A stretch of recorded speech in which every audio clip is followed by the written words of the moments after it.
I'd like to thank the grace of heaven, the virtues of the masters, and the compassion and mercy of the grand predecessors, senior transmitters, lecturers, temple masters, everyone for giving me this opportunity today to talk about today's topic, which is chapter 61 of the Classic of the Way and the Virtue of Tao Te Ching. Okay, the title, the first title, one of the title is called "To Be Low," or the lower position, or the alternative means to dwell below. Okay, and it follows on. This is a follow-up to last week, the chapter of ruling a great kingdom. Okay, all right. So last week, well, not is it last? Yeah, last week. Well, in chapter 60, right? When we talked about chapter 60, one of the main key, couple key points was that, when you're ruling a great kingdom or managing your life, right? That's your great kingdom. Make a great life. You have to you have to apply the Tao. You have to use the Tao, and part of that consequence of applying the Tao is using moderation, right? Moderation, right? Remember, and everything is harmonious, right? The demons, the gods, the demons, the gods are all have their own place, right? Okay, and so everything is harmonious. All right, okay. Or the yin and yang that represent the yin and yang. Everything, the demons, it's the yin, the gods of the yang. Yang forces, influences, energies, etc. What do you want to, attribute them to? Is everything is in harmony. Okay, it flows in moderation. Everything. Okay, so that's chapter 60. All right. Okay. Now, chapter 61. If you notice, the first 2-3 words also says to rule a large kingdom. Okay. All right. Now, it's a follow-up. It's like a complement, or the other half, to chapter 60 about ruling a large kingdom or managing your life. Okay, we should know that, right?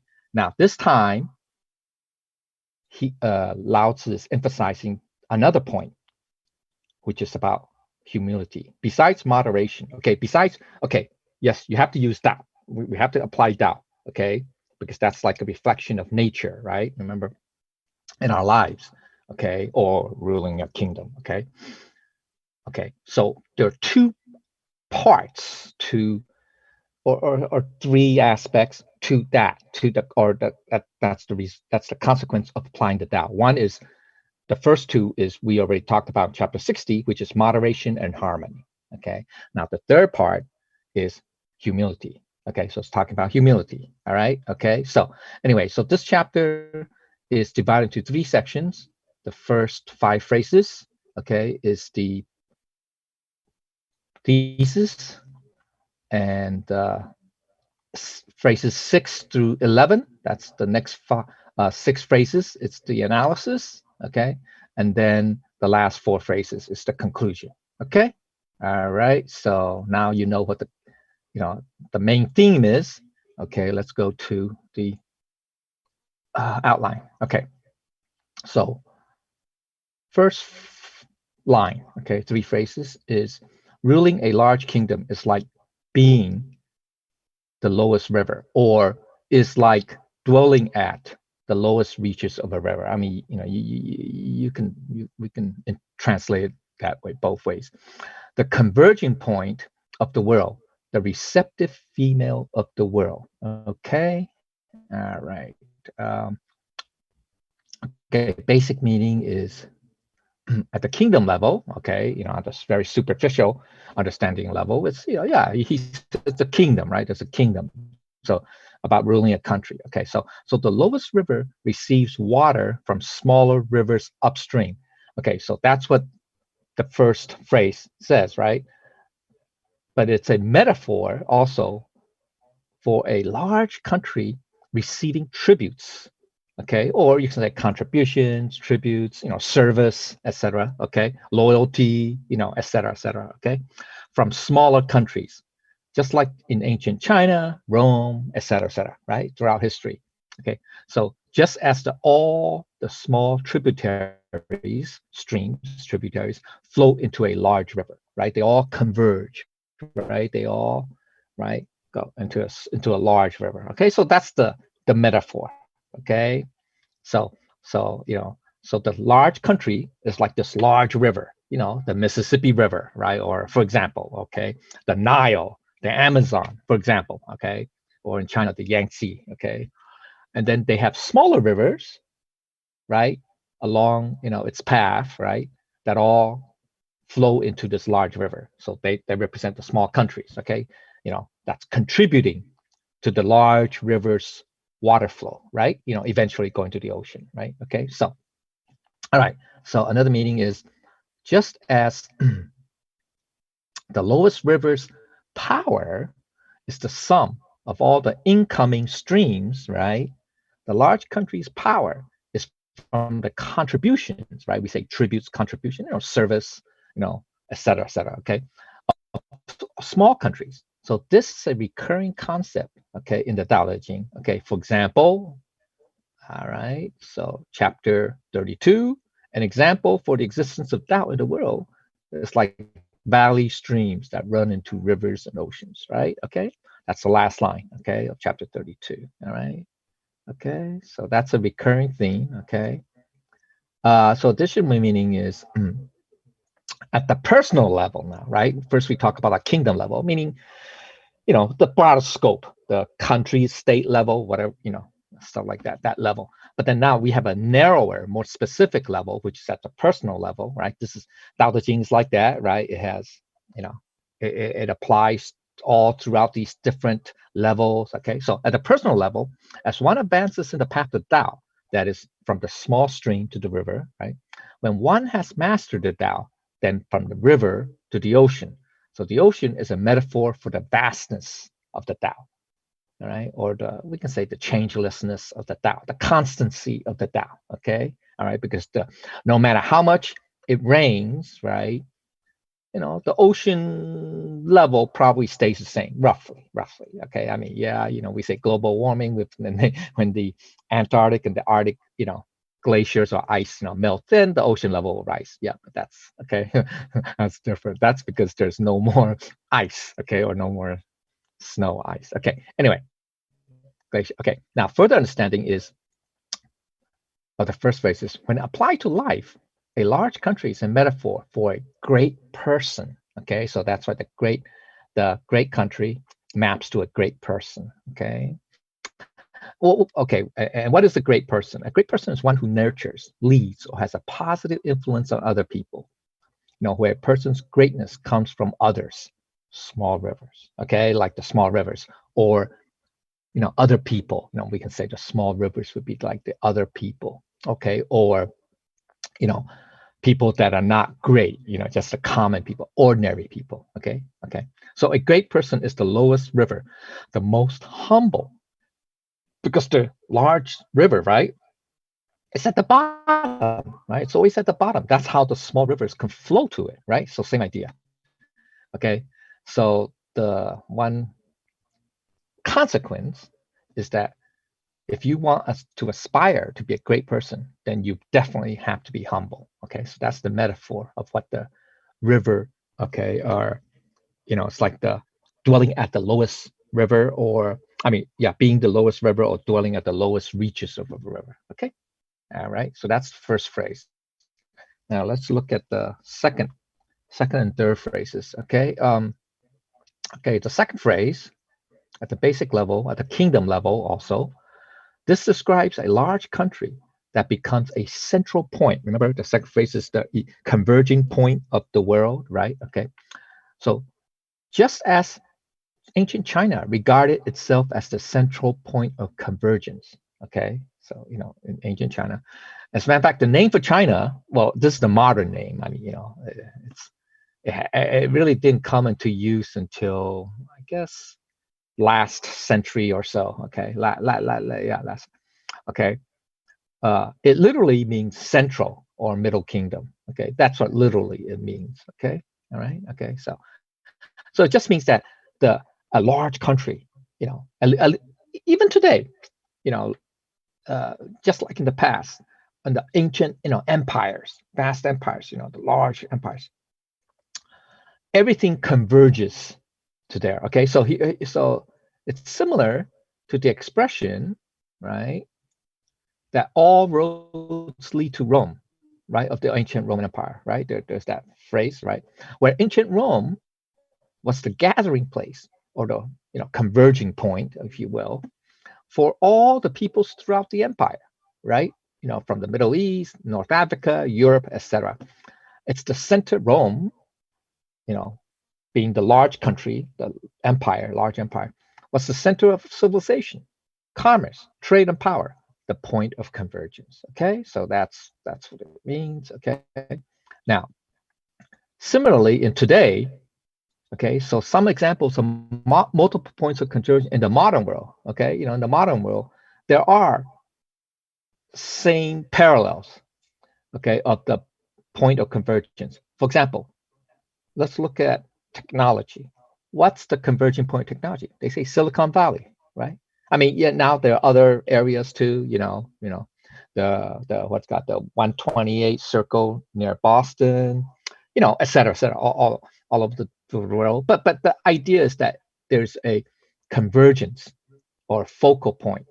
In this case, for technology, it was Silicon Valley. Started way back, right, in the early 60s or something. Now, for entertainment, especially movies, we have Hollywood, right? Now, yeah, now there are other areas too, but Hollywood was the early example, or earlier. For fashion, we have Milan. Well, now there's others, right? There's New York, there's Paris, right? There's London, but Milan is considered like the, I don't say the precursor, but one of the earlier ones. Okay. And then let's look at finance, Wall Street, right? It's New York, right? Or the banks, the big banks. They call it the money banks or money centers. Now it's spread out, but originally that's what it was. And even fine arts, museums, Broadway, whatever, that's New York City, right? That's the convergence point. Okay, so now for an illustration of central points of convergence with respect to large and small countries, let's look at diagram 1. Okay, here's diagram 1, all right? Okay, now for among kingdoms or countries, large and small, okay? All right, large and small. Okay, so we have, this is, illustration purposes, okay? All right, you have the center, the lower middle, you have, the large country, so it's big, okay? So it's big, it's a large country. It's the focal point. It's a convergence of what?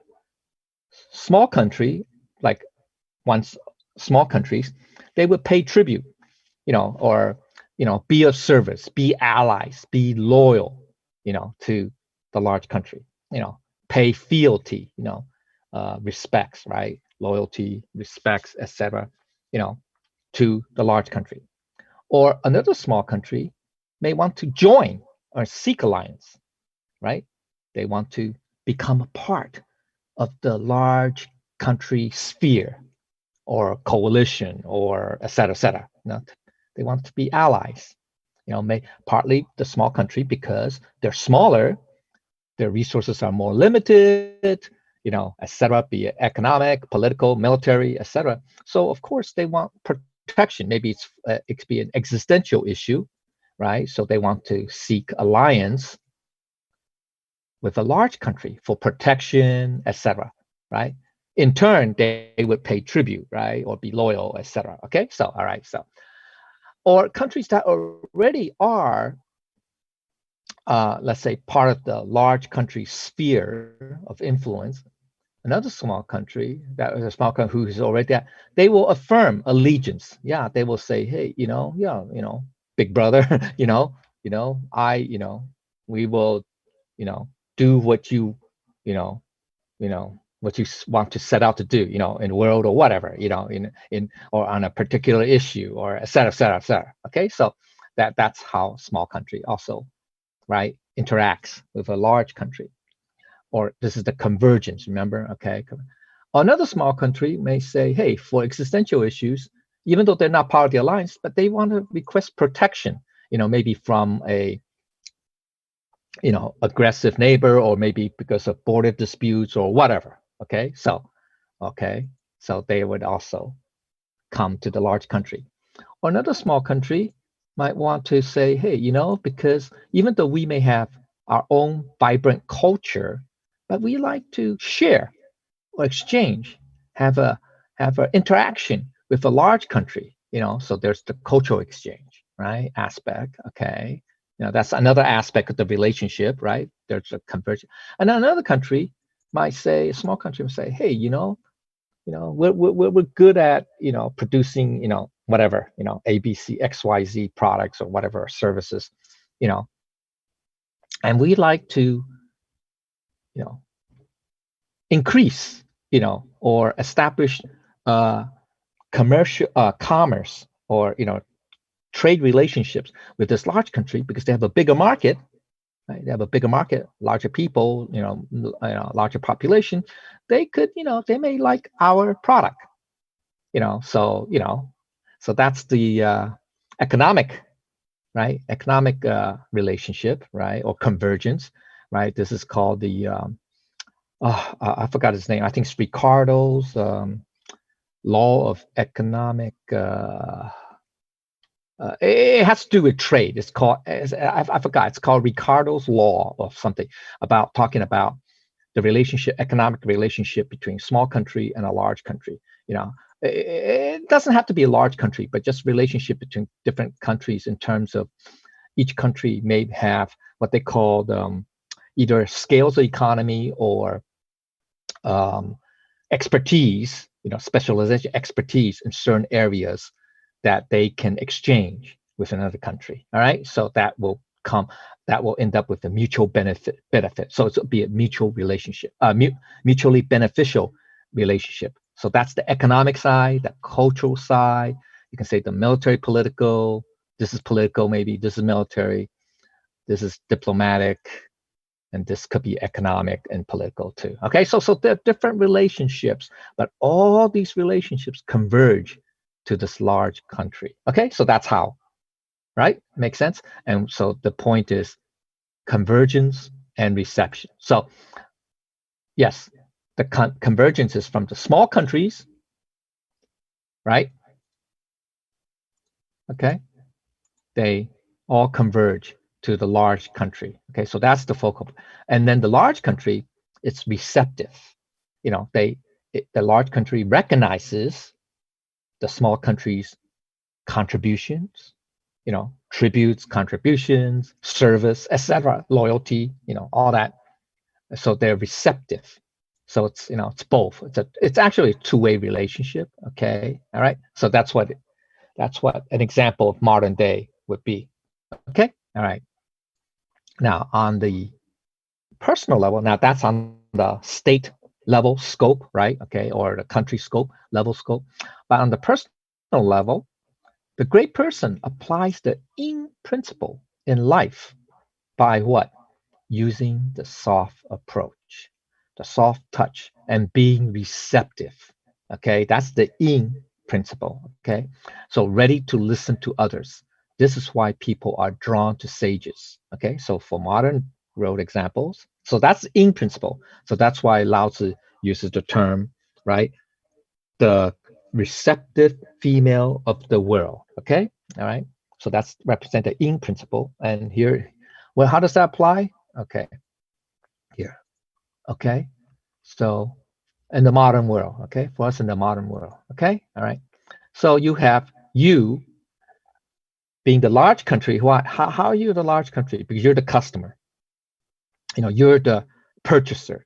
You're the one who is acquiring something, right? Either through purchase, et cetera, or through some kind of social interaction or whatever. Okay, so you are the large country. Yeah, believe it or not, you, the individual, is right. So, for example, you need to, you had an appointment or whatever, you need a service or consultation, or you need to purchase something. So you have to,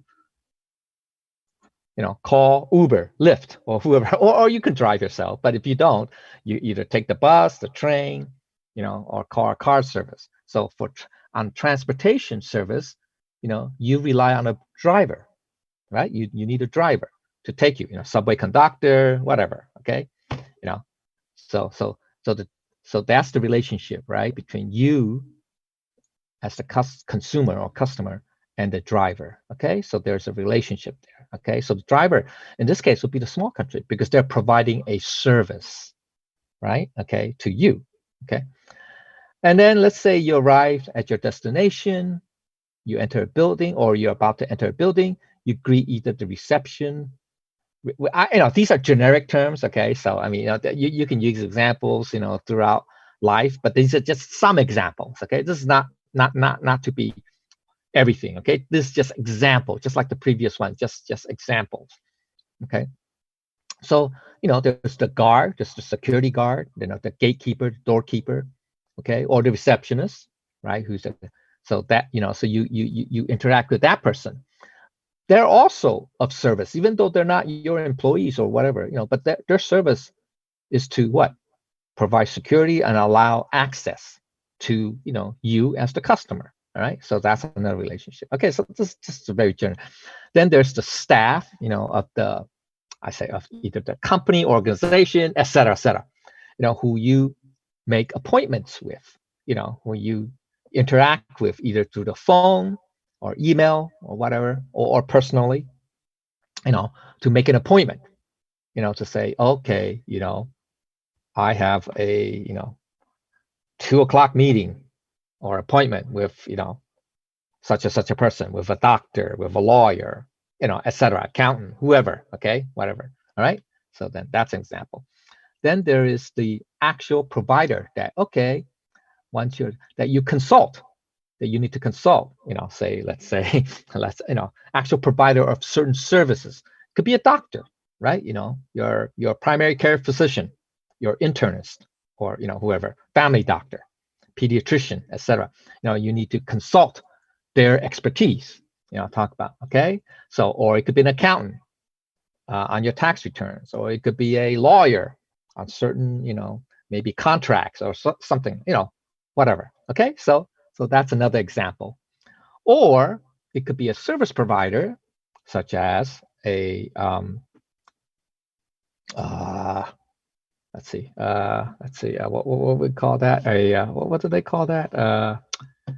Well, what's the term? Not a nanny, but the one who watches your children when you're going to work. What's that? What do they call that?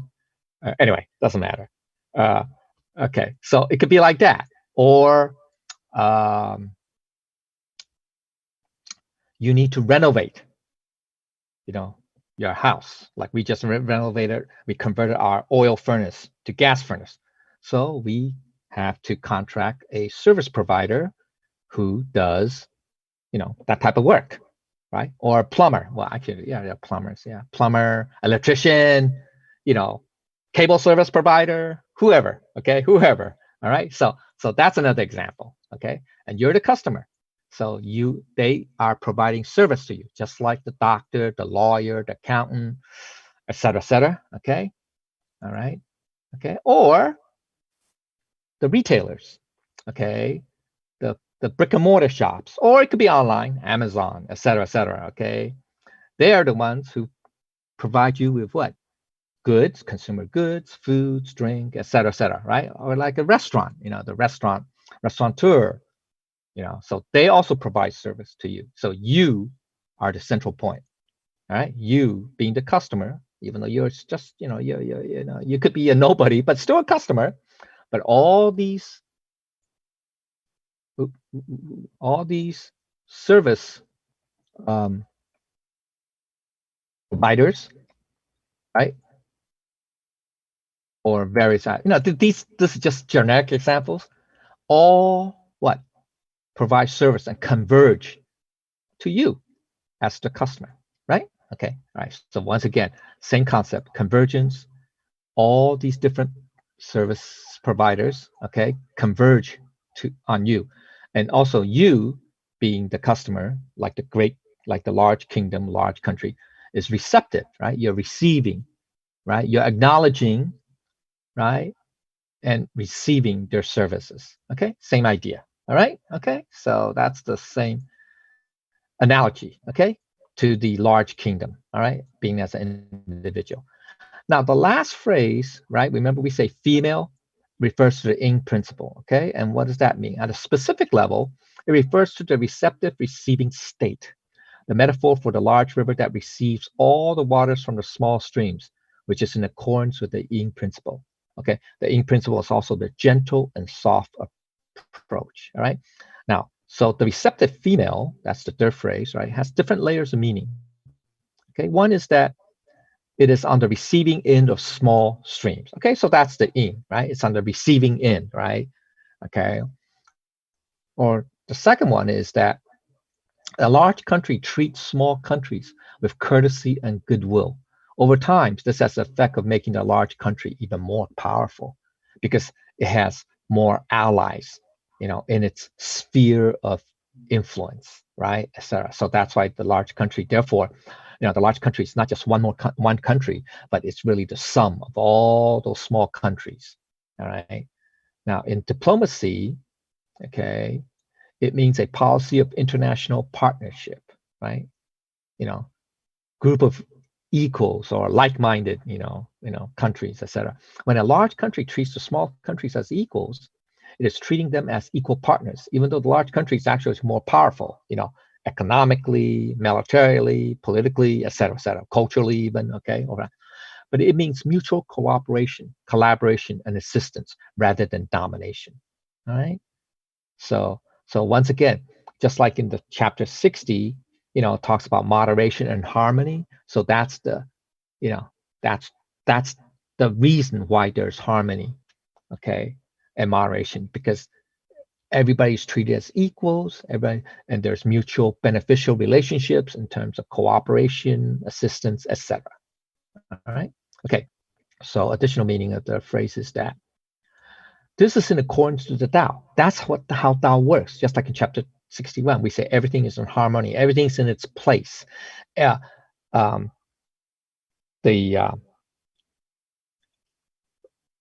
The big countries and the small country each has their own roles to play, and they stick with their roles. Remember last chapter we talk about the roles, right? What the roles? Okay, that we're talking about roles of the demons and gods and sages, right? But that's the same idea. Okay, they all have different roles to play, and if you act according to your roles and stay in your place, everything will be harmonious. So that's like the idea. Okay, so let's go to Appendix A.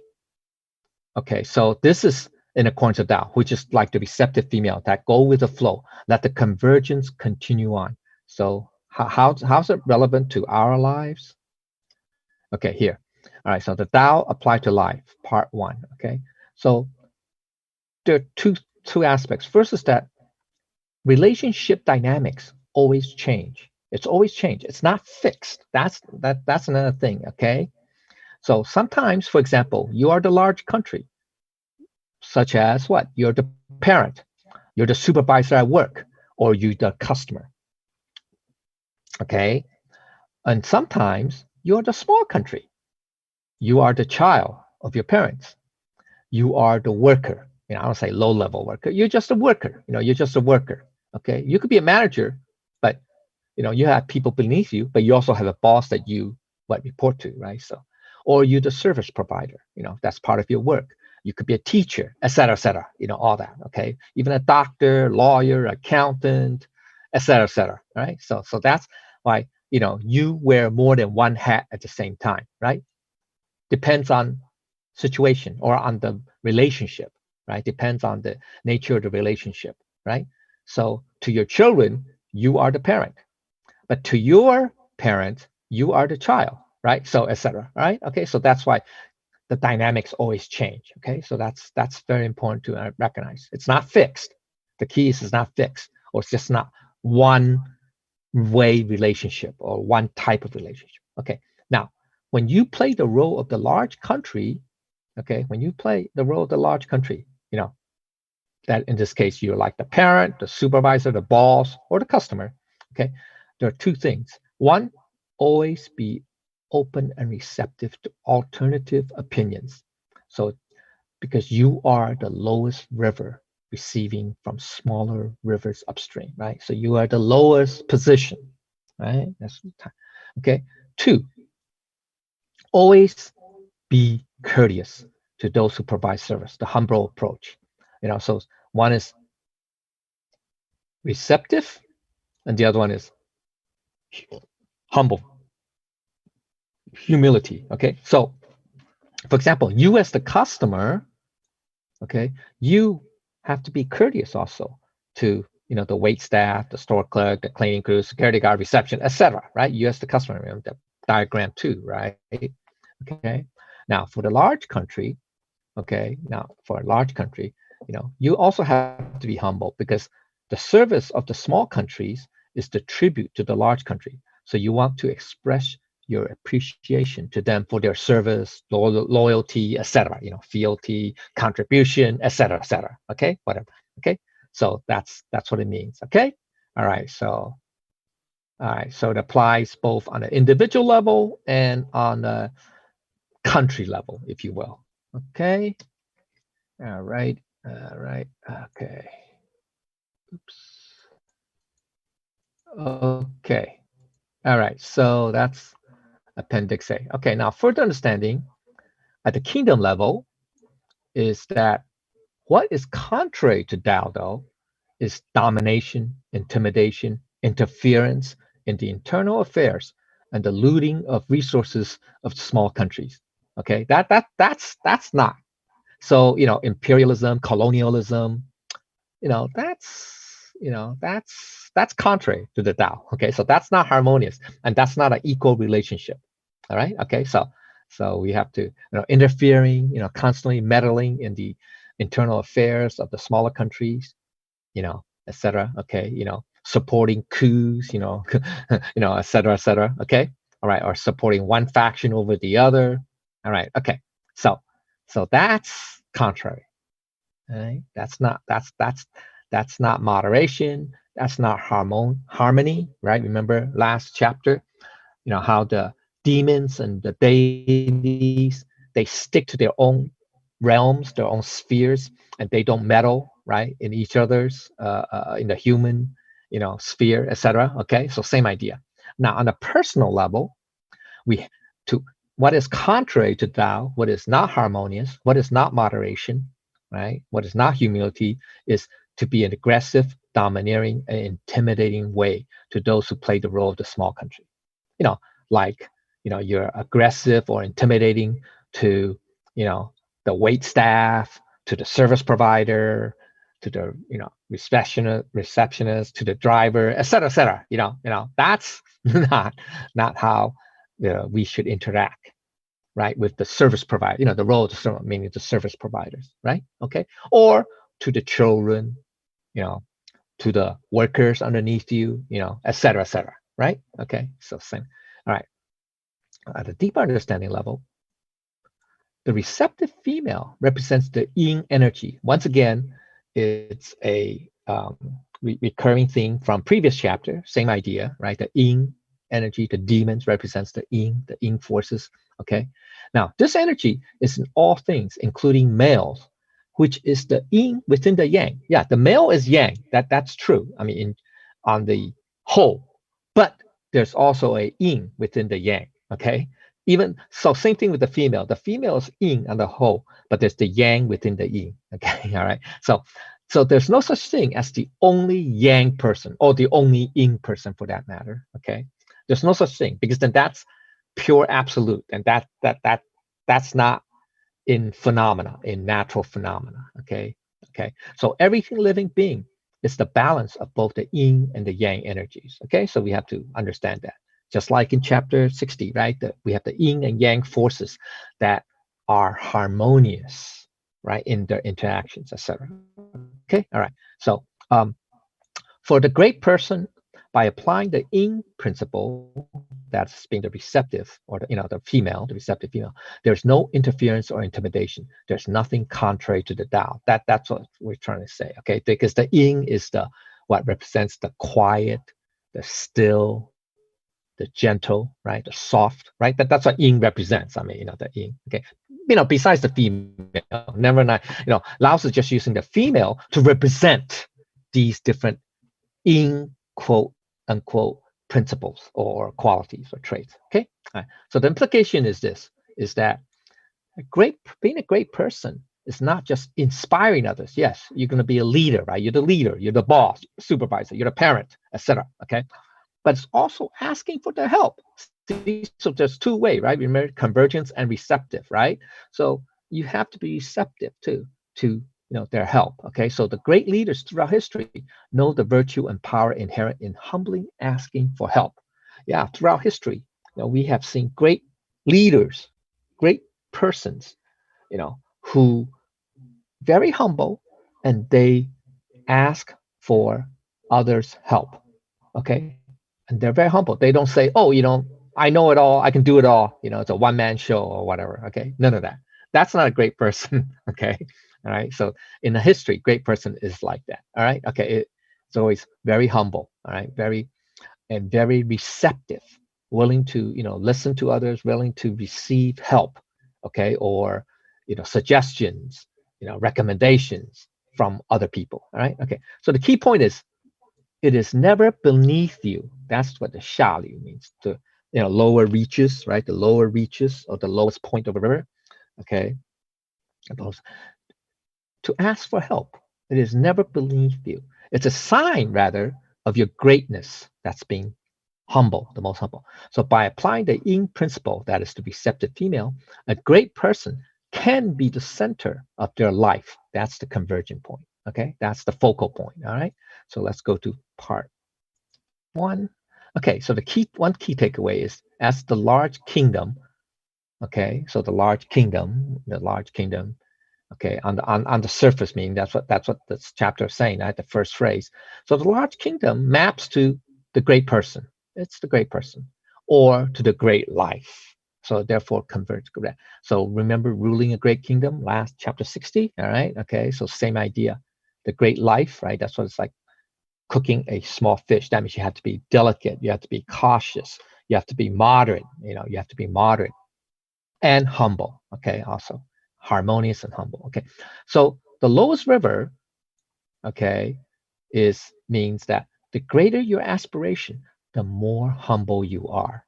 So the lowest river, or the large river, is always at the lowest. It's the lowest level. Okay, so that's in order to have great aspirations, okay, or to be a great person, you have to be humble. Or in other chapters, the higher your position, right, the more humble you have to be, right? Right. I think it's chapter, the chapter. It's in the 40s, okay. Uh, um, talking about how the kings, the kings also consider themselves to be low, right? Okay, same idea. Okay, same idea. All right, all right. Okay. Um, Also, the other point is convergence point. What is the convergence point? Uh, it's the center, right? Being the center, the focal point. So it's not a one-person show. You have others contributing to you, okay, to you, right? To be be a great person, and you have to be receptive, meaning that you harness and synergize the power of the team, of others. Okay, so the large country and the small countries. All right, okay, just it's like the great person and all the people around him or her, all the other people that contribute, okay, that work with the great person. All right, that's how. And then third is the soft approach. Okay, that's another trait. We have to be receptive. You have to be gentle.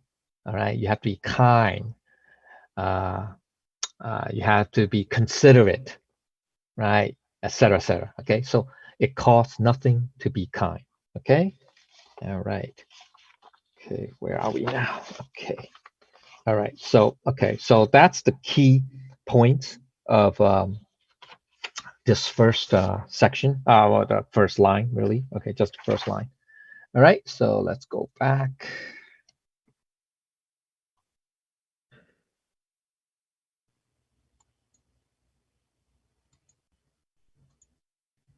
Okay, so let's go to the last two phrases are of the section 1. Okay, section 1. How much time? Okay, I still have 20 minutes. Okay, so the female always overcomes the male with serenity, using serenity as the lower position. What does that mean? Okay, all right.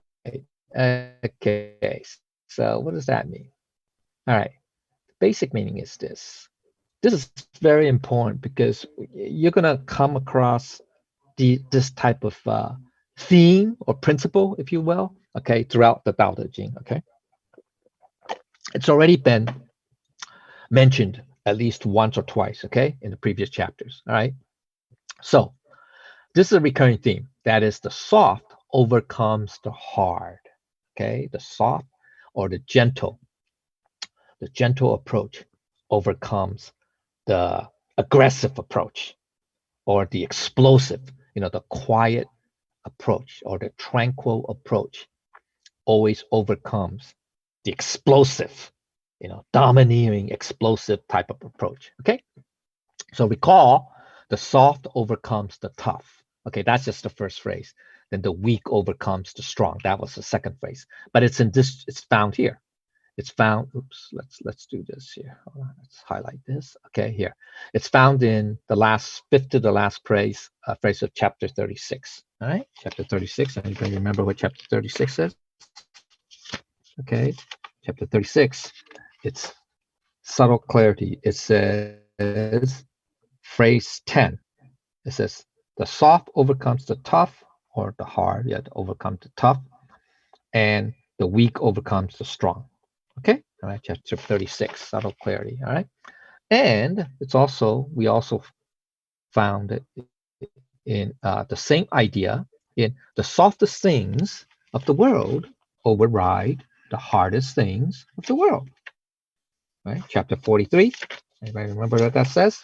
Chapter 43, first and second phrases. The softest things of the world override the hardest things of the world. Okay, that's the first and second phrases. Okay, softest. All right.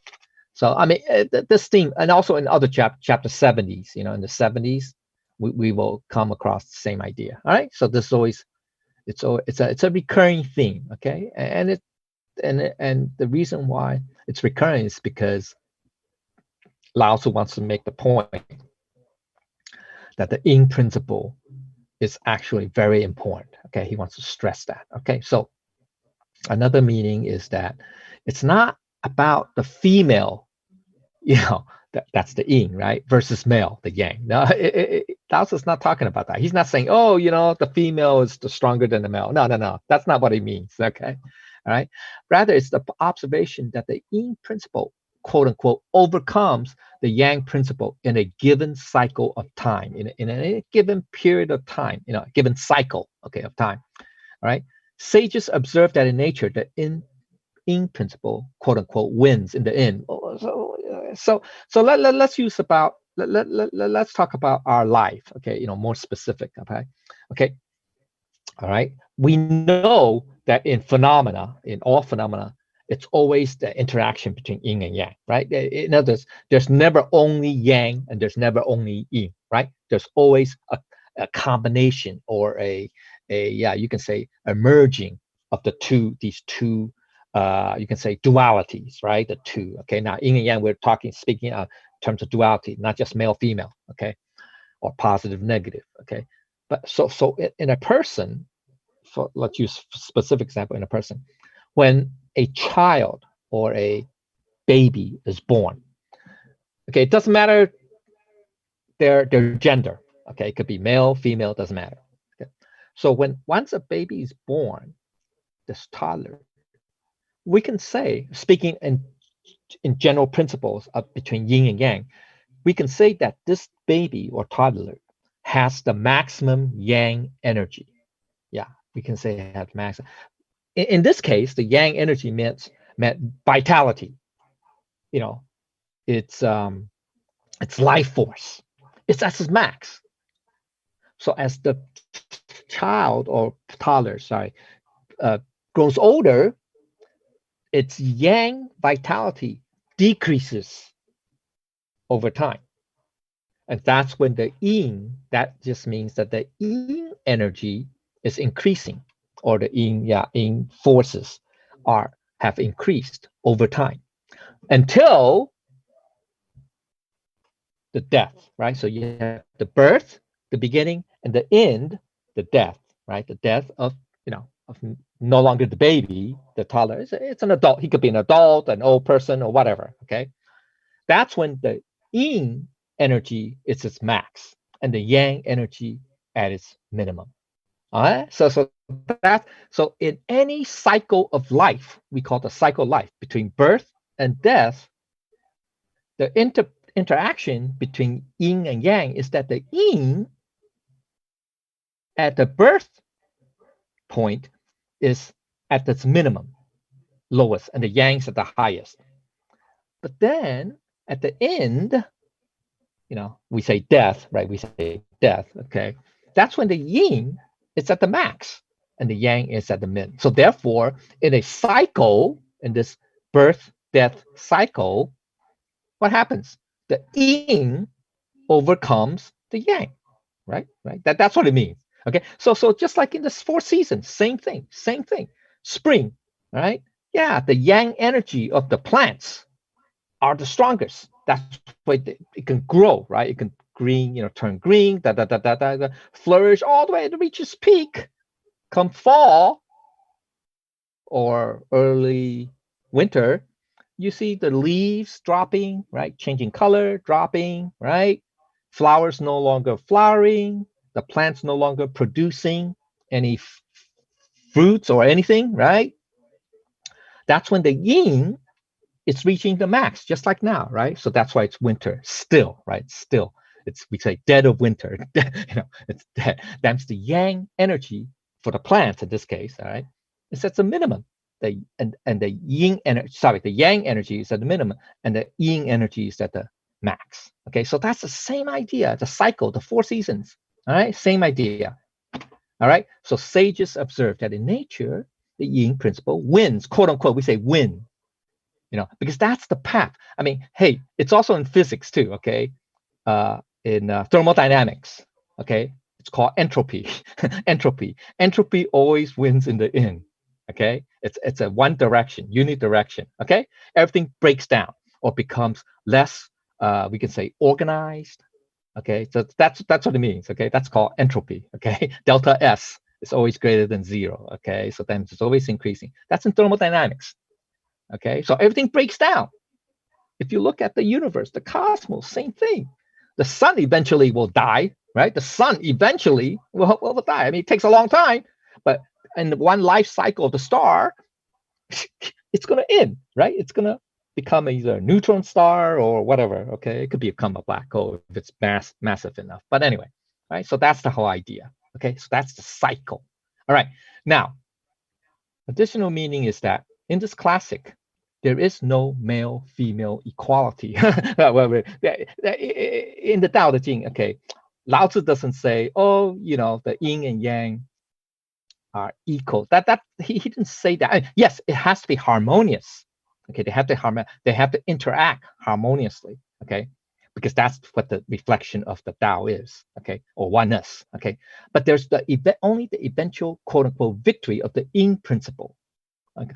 In other words, he's saying that within a life, he's not looking at it from the macro perspective, but he's looking at the specific narrower perspective of one cycle, one cycle of time, one life cycle. Example would be one life cycle, so that there's the overriding of power of the Tao is the power of water to dissolve everything, just like that, right? In nature, right? You have a piece of rock or whatever, granite or whatever, marble or whatever.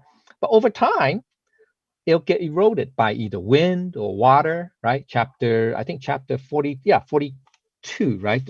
43, 43, the softest. We talk about that, right? Okay.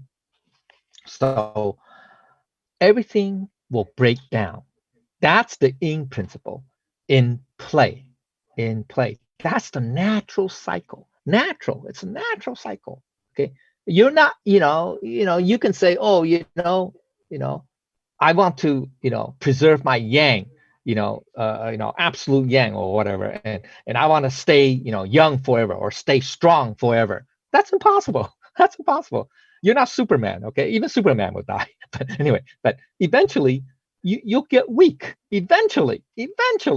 I mean, it could take a while. Doesn't matter. I mean, or however short or long, but eventually, that's the natural cycle. Okay, so that's what it means. Everything will break down. Everything, will reach its peak, and then be on its way down, be on the decline. Okay, that's the natural cycle of all phenomena.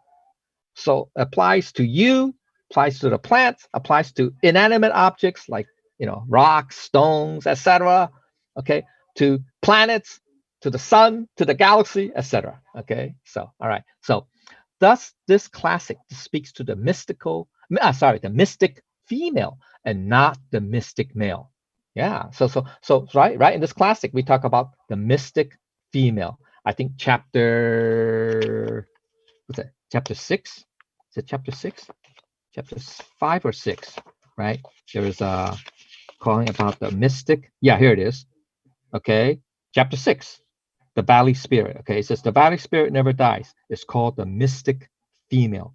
The gate of the mystic female is called the root of heaven and earth. That's chapter 6, right? The first 2 lines. Okay, so he didn't say mystic male. Why did he use mystic male? All right, yeah. Why not? Okay, why? All right. There's a reason. Okay, we'll talk about that a little bit later. But okay, so the further understanding is this: as ancient sages have observed that in life, it is always the female and children that must be preserved or protected, and always the males who are expendable. Yeah, okay, that is how reality operates. Females are central in the family, though they may not be highly visible in society, and regardless of history, they have always been the foundation of society, even when they are just working at home as a center of family. Okay, that's one reason. Okay, should I go? Chapter page 3. Okay, yeah, I'm near the middle. I'm almost an hour away. Okay, all right. Let me finish this section. Let me finish this section, and then we'll call it a class. Okay, so now the second phrase, okay, the first phrase, remember, is thus if the large kingdom is lower than the small. Oh, sorry, wrong page. The female always overcomes the male with serenity. That's first phrase. Second phrase is using serenity as the lower position. Okay, so the basic meaning is that some may assume a lower position is a disadvantage, right? Yeah, I'm the peon, I'm not the boss, etc. So that's a disadvantage.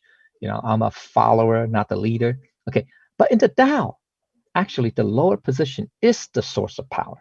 Yeah, the greatness and vastness of the ocean are due to its lower position. Okay, which we will talk about. Okay. It's a low. Okay, so another meaning is that the large country can learn from this. Okay, one is for the large country, the lower position receives tributes from small country. Yeah, so if the large country is humble or being in a lower position, humble, it will receive contributions or service, or you can say alliance or loyalty from the small countries. Okay, so that's for on a country level. For an athlete, the lower position powers a jump, right? Because you have to leap up, right? You have to jump up. So you have to go into a crouch into a lower position in order to spring up, to jump up, right?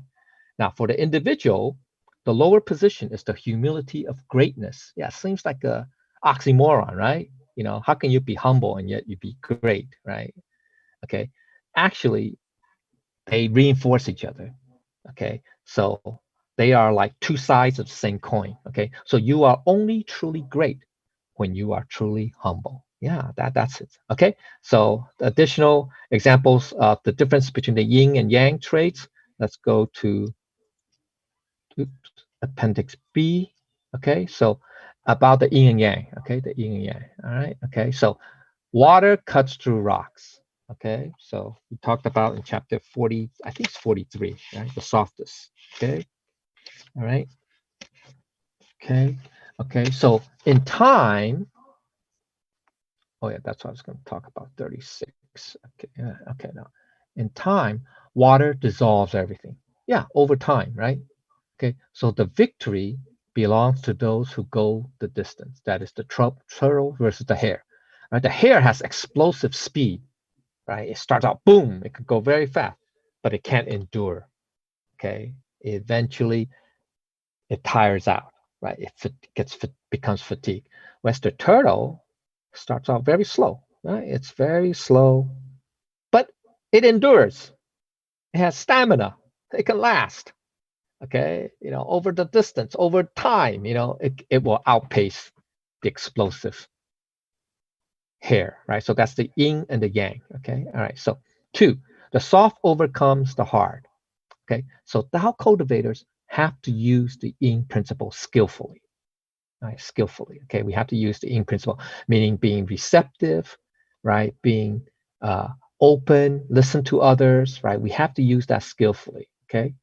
Now, because redirecting force, when we encounter, force, right? So, when we encounter, the explosive yang, the personality A people or whoever, those very provocative, very aggressive, domineering type of people, you don't, we don't respond with force, okay? Yeah, or aggression.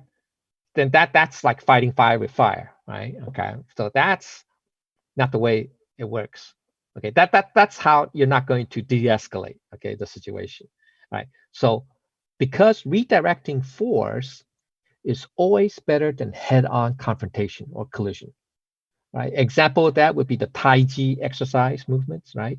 Use the soft flowing motions, right? Or energies to what? Counteract against the explosive, you know, you know, powerful force of your opponent. Well, Aikido and Judo would be a perfect example in the martial arts for that. Okay? All right, same example. And also the soft approach, the in principle is to be receptive, is to listen. Yeah, it's to listen, to be willing to be open-minded. You can say that again. That's open-minded, right? Okay. So when an exchange becomes heated, that's the contention part. Okay.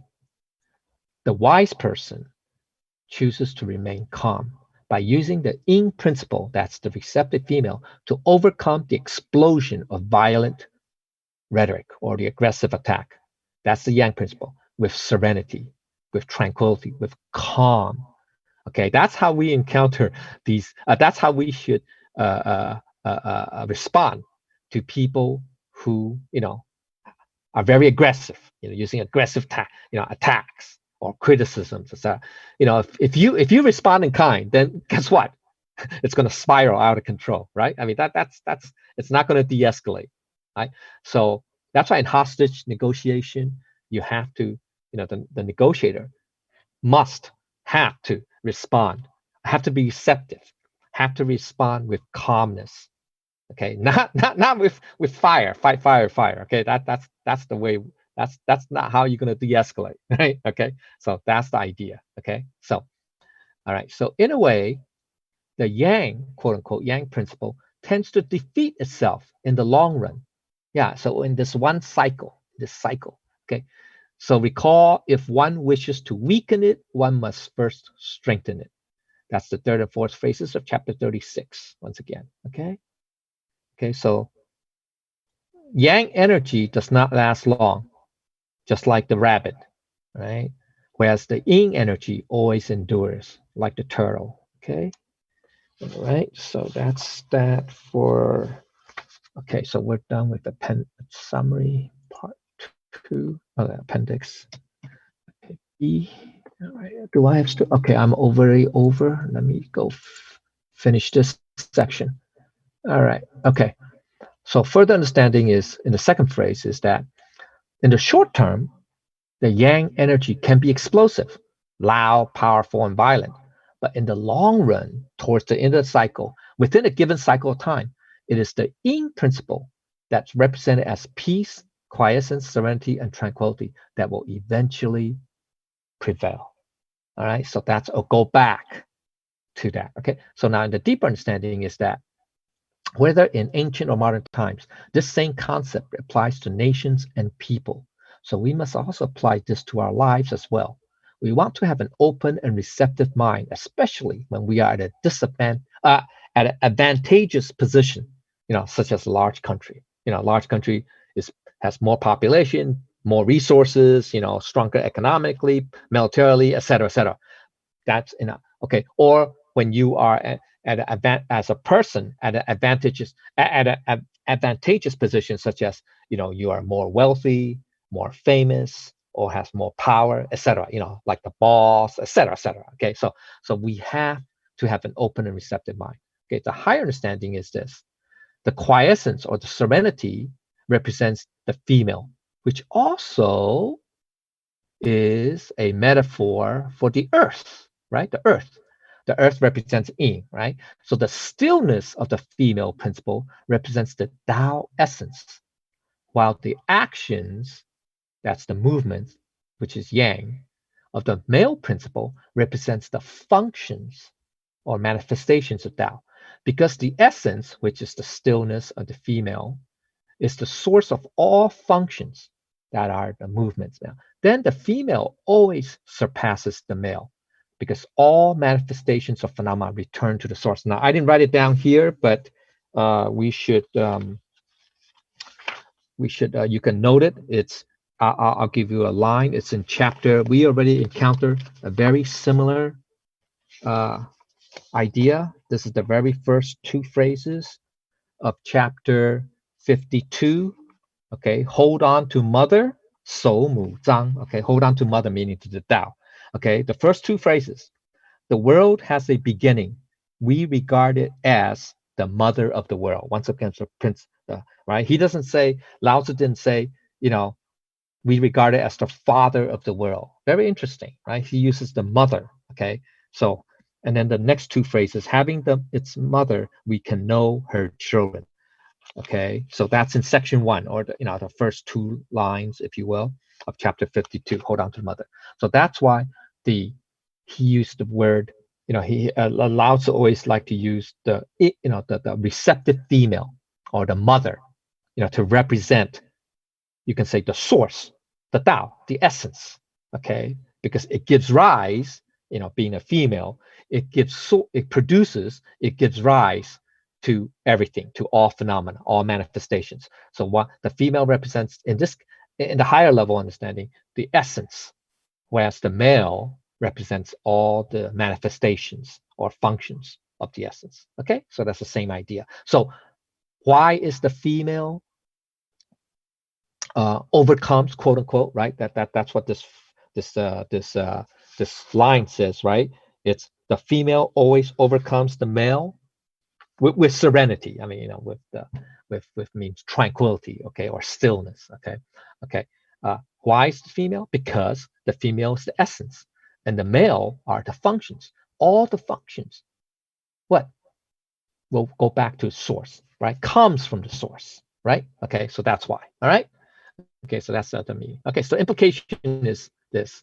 All right, so we should bear in mind the yin principle always overcomes the yang principle in the long run over a given time cycle, right? Over any given time cycle, it's always the yin principle that way because it goes back to the source. Okay, everything comes back to. Okay, so always be courteous to those who provide services to you and keep convergence and receptivity in mind, like the large country.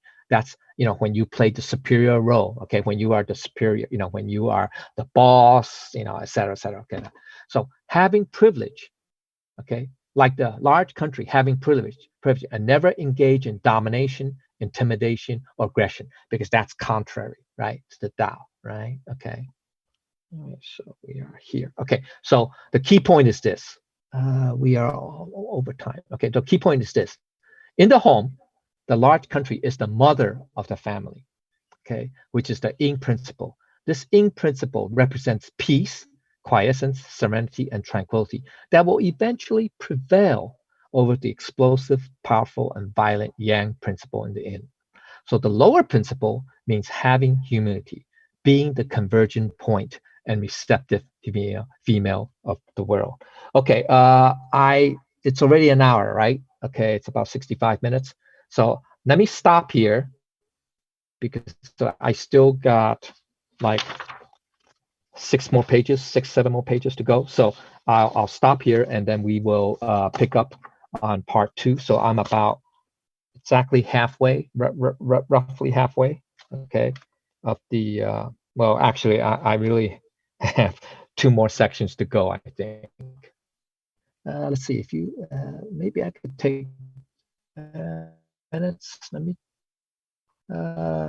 let's see, yeah, no, if you could give me, like, say, another 8 minutes, let me finish this section, okay?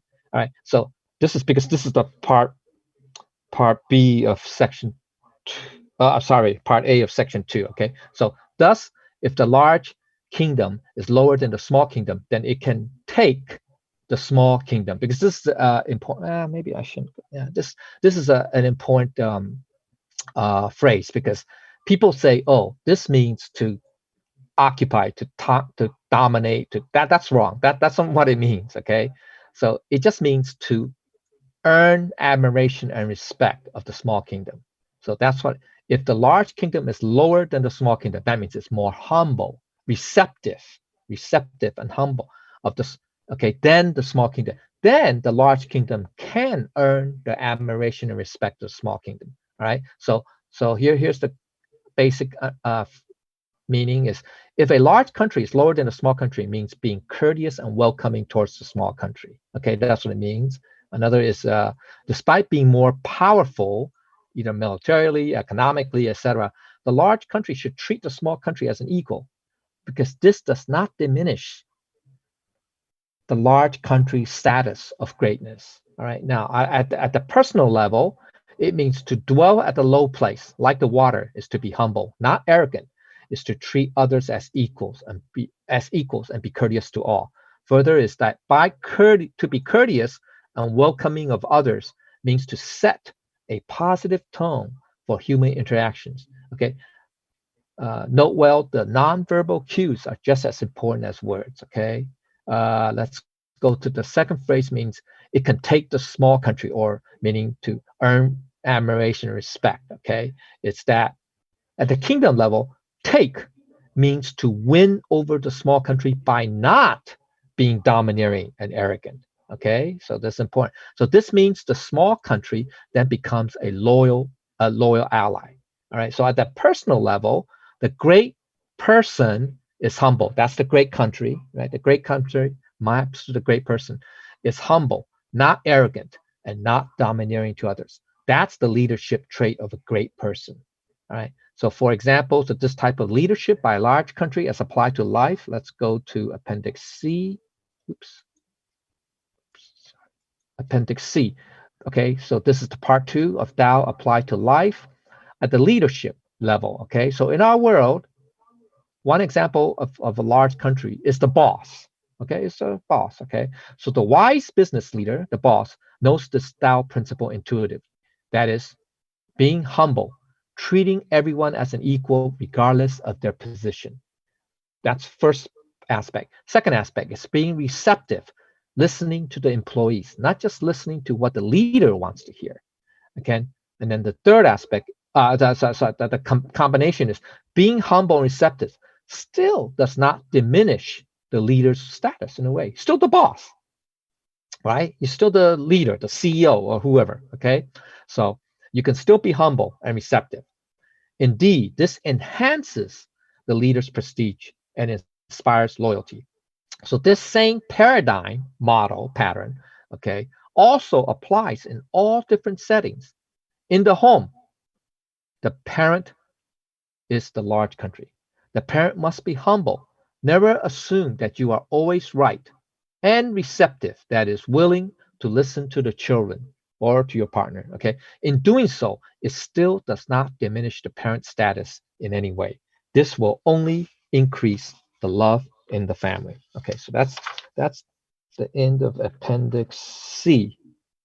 Okay, so it's almost 70 minutes now. So okay, so I'm gonna stop here because I'm in the middle of now section 2. I'll finish up.